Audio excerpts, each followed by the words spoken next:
Thanks. That was a great opportunity to be here today, back in Liverpool. In this centenary of the Dublin knockout, it's fitting that we commemorate James Larkin in Liverpool, the city of his birth. At the time of his birth, Liverpool was a port city. 2 years before his birth, the London Times described our city thus: the conditions of Liverpool, whether from the sanitary or moral point of view, is as far as possible from satisfactory. The death rate of the town has many years past far exceeded the average English mortality, and the last return of the Registrar General is in absolutely the highest of any of the 18 large English towns which particulars are supplied. James Larkin's early life matched his city. He was born in a slum, and we've just walked from the place of his birth. His father had tuberculosis at the age of 38, and after his father's death, Larkin had to start earning a living at 11 years old. Such poverty could have demoralised them and turned them towards a crime or alcoholism. But early on, James Larkin started remaking himself and the world around him. He began serious reading, and he started working with local socialists. From an early age to the end of his life, he gave his best efforts to the struggle for socialism. Like all the most influential leaders, he is a refutation of the lie that everyone sells out in the end. Now, because of the struggle of Larkin and those who have followed him, it's difficult to imagine the extent of the misery he set out to address. And this is important because we are facing the most serious assault on living standards since the 30s. But no struggle is wasted. We have a base to resist and organise because of his work. Around the time of the Dublin knockout, 87,000 Dubliners lived in slums. 20,000 families lived in homes of one room. Water was usually only found in the yard, and toilets were located in the yard. There were no baths, and the dwellings were virtually unlighted.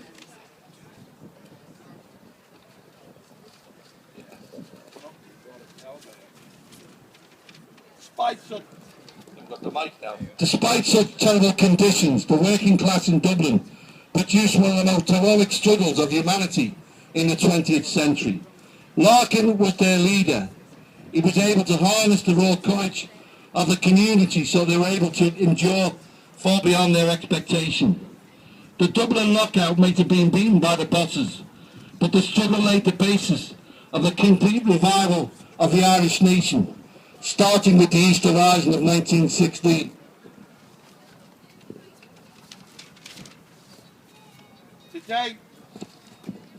Today we can examine in a leisurely way the history of that struggle.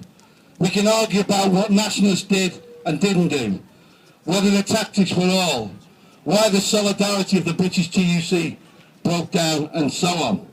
But we must try walking in Larkin's shoes and grasp just how fierce and urgent the struggle was. Surely this was Larkin's finest hour, and if you haven't seen the RTE production, Strumpet City, I strongly urge you to capture some of the drama of the lockout.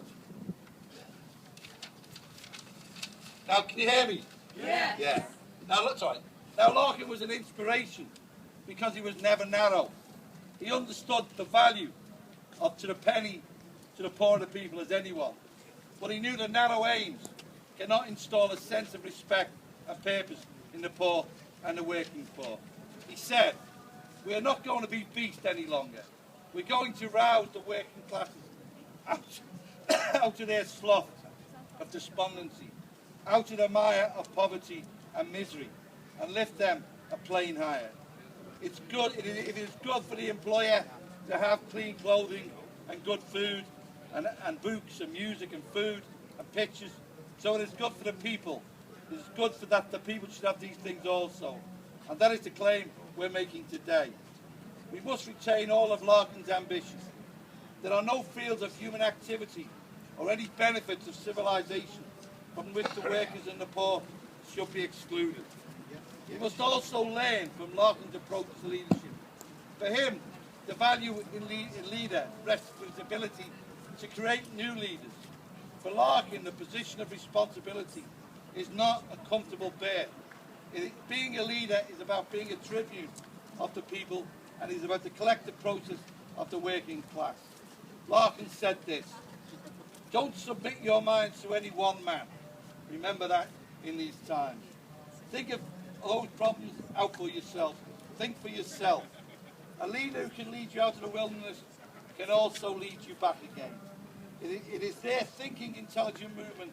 No leader. If there's a thinking intelligent movement, no leader can mislead you. How strongly that contrasts today with the wisdom that politics is complicated and should be left to a group of professional politicians. We reject the idea that the great challenges of our society can be reduced to simple administration. We need thinking, intelligent movement in which to achieve the basic aims of trade unions and socialism.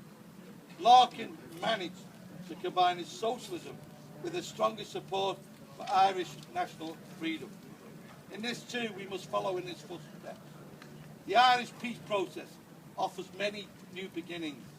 There are some who still seek to derail the process, and we've seen some of them on the street today. Some in the British establishments and in the conservative circles on both sides of the border. But the march of Irish freedom is unstoppable. Those who wanted to return to the Orange ascendancy are in a dead-end street.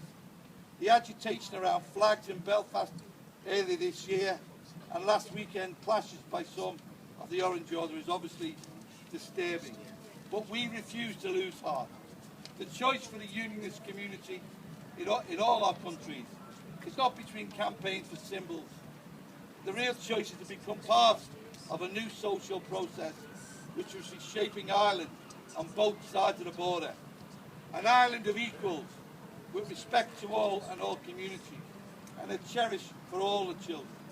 There's plenty of signs of renewed dialogue this year in most cases. The Orange Order consulted with local residents and nationalist communities about making the arrangements for the 12th. So we must work together. Now, one of the speakers who's going to follow me today is Cormac, the president of CWU Ireland. Can I just say this?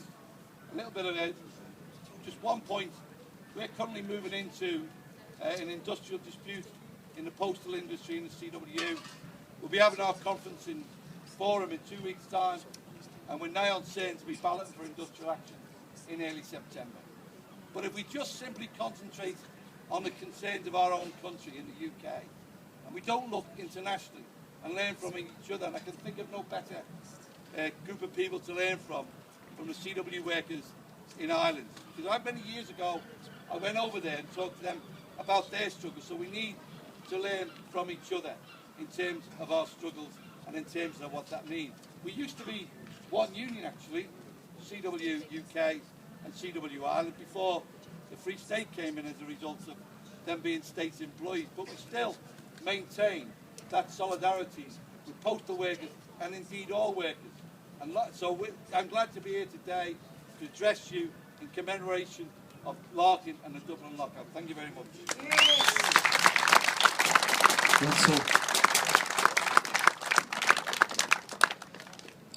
And, sorry, I'm not going to stand on that bench. I'm frightened I'm going to fall off. Our next speaker is Cormac O'Darlick. Not Darlick. Oh, I'm terrible. I do apologise. He is the president of the CWU in Ireland. I'm sure you'll correct my poor pronunciation of his name. I do apologise, Cormac. Thank you. That was quite close, actually. Look, first of all, Gurna Míle Maith, thanks very much for the invitation to speak here today, both to celebrate Larkin and to remember and commemorate the 1913 lockout and the centenary of it. Before I speak, I will say you would have heard Billy's talk there about what looks like every chance of a dispute in the post office in the UK, and just to let Billy know that the CWU Ireland will do anything within our powers, because one of the things that comes from 1913 is the word solidarity. And solidarity is very strong. There's only water between us, And I'll say to Billy, if he's interested again in uniting us, they're more than welcome to join the CWU Ireland. With plenty of money. Look, just, you know, but by way of maybe, it's been said by some people here, the picture of what Dublin would have been like when Larkin got there. And before I forget, the irony of a Ryanair aeroplane flying, advertising fly to Dublin cheaply with Ryanair should not be lost on people when we remember Larkin here today. I don't think he'd have flown here with Ryanair. But no, just to say, it's almost impossible to get into your head how poor things were in Dublin at that stage. Amongst the poor, you only had 1 in 5 children died before they were 2. In the poor, 50% of people died by the time they were 12. Now that was worse than Calcutta. We actually had more infant mortality than Calcutta. So it really was a desperate place.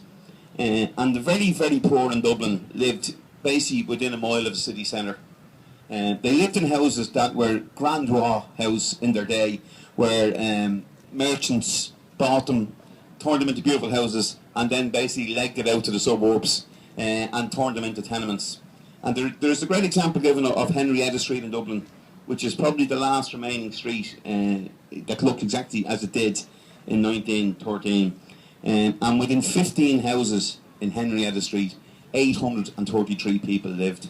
If you could call it lived. They survived, I think is the best thing you could call it. And when you look at it, Larkin's nemesis at the time was a man called William Martin Murphy. I think we would call him an out-and-out bastard, I think, is the French for it. But if you take it, like, it's hard to get a head around. I spoke about solidarity, and one of the great things that happened in 1913 was that the unions in England, in Britain, sent £97,000 over to Ireland in food parcels and in solidarity gestures. That 97,000 now is the equivalent of about 20 million euros. William Martin Murphy spent 100,000 to break the strike. Now, can you imagine spending the equivalent of 23 or 24 million? The man owned all the press in Dublin and half the property in the city centre. Absolutely incredible. And in actual fact, his problems wasn't just with unions. His problem was almost a snob problem, in that he had absolutely no difficulty recognising craft unions, but he would not let the general workers organise, because he realised if they organised, he couldn't screw them. And that is as true today in 2013 as it was in 1913. Once we organise, we cannot be screwed. In Ireland, I'm sure the same thing as in England, we have schemes at the moment like Job Bridge, which is basically to get you off the live register. They give you a job, they give you about 20 quid a week, and then you might get a job at the end of it after 2 years. Not a bloody hope. It's an absolute licence to exploit. The very same as these agency workers. An absolute licence to exploit. It's the lady Earl Marta spoke about in 1913, where people queued up to be picked like meat to go to work. Agency workers is the very same thing, really, only has a nicer name. So it's the struggle. What we have to do from 1913 is remember that what happened then is really happening today. I think it was the great Brendan O'Carroll who said, "Fuck all has changed." And that's really where we're at. You know, despite everything we might do, you know, we mightn't be as poor in the sense of money coming in and surviving for food, but we're absolutely as demoralised and trodden on as we've ever been. There were some fantastic things that came from 1913. And I suppose from our own point of view, the Citizen Army, which is where the workers who were pissed off, getting dead off the streets, and getting shot by scabs, decided to form an army for the workers. The Citizen Army went on to play a huge part in 1916. But even more so than that, the roots and tradition set by the Citizen Army led to the 15th International Brigade and all the Irish and indeed Liverpool people who went to fight against fascism with Franco in the No Passerà. That actual spirit and attitude came from the spirit that came from 1913. I mean, you know, the deprivation of saying you had 3 brothers going for a job, 2 of them were in the union, and 1 didn't join the union for fear of not getting a job. Can you imagine what that done to families? It's absolutely incredible, and it's incredible that people recovered. And although, you know, for people's information, the lockout started when the tram workers walked off the trams in August 1913 and came to a finish with the workers beaten, if we're honest, in January 1914. By 1918 and 1919, there were 100,000 members in the Irish Transport and General Workers Union. And that really is the victory. Sometimes workers have to wait around a while, but victory is there for us to get it once we fight for it and once we keep solidarity, which is really what we're all about. Now today, workers face a different challenge with the so-called economic crisis, because I know in Ireland, and I'm sure like England, there is plenty and plenty of wealth still in the countries, but it's in the hands of very few. And we used to almost laugh and mock at South American countries where you used to see that 90% of the wealth was in the hands of 5% of the people. It's the bloody same. We're absolutely the same in Ireland. The same people who have done very well prior to the place going bust are doing even better now. And the people who never saw the boom are even worse off. And it's up to trade unions to get together and fight back. But there's absolutely no point. If we don't organise and fight, what happened in 1913 is absolutely irrelevant. I think what's organised here today, the solidarity shown by the people of Liverpool, is fantastic. I would like to thank the police for getting us through safely. I thank them, but isn't it sad? In fairness, isn't it sad that you can't walk, I think it was about 15 miles if you ask me, but that you can't do a walk like that without running the risk of getting a dig or something. I was a drummer in a band for 25 years. I have to tell you lads, it's a lot easier to walk than to drum it. And I thank the band, because I think, you know, a band makes a walk seem maybe half the distance it is. I also know that if anyone was going to get a dig, it was probably one of the bands, so fair play to you for doing it.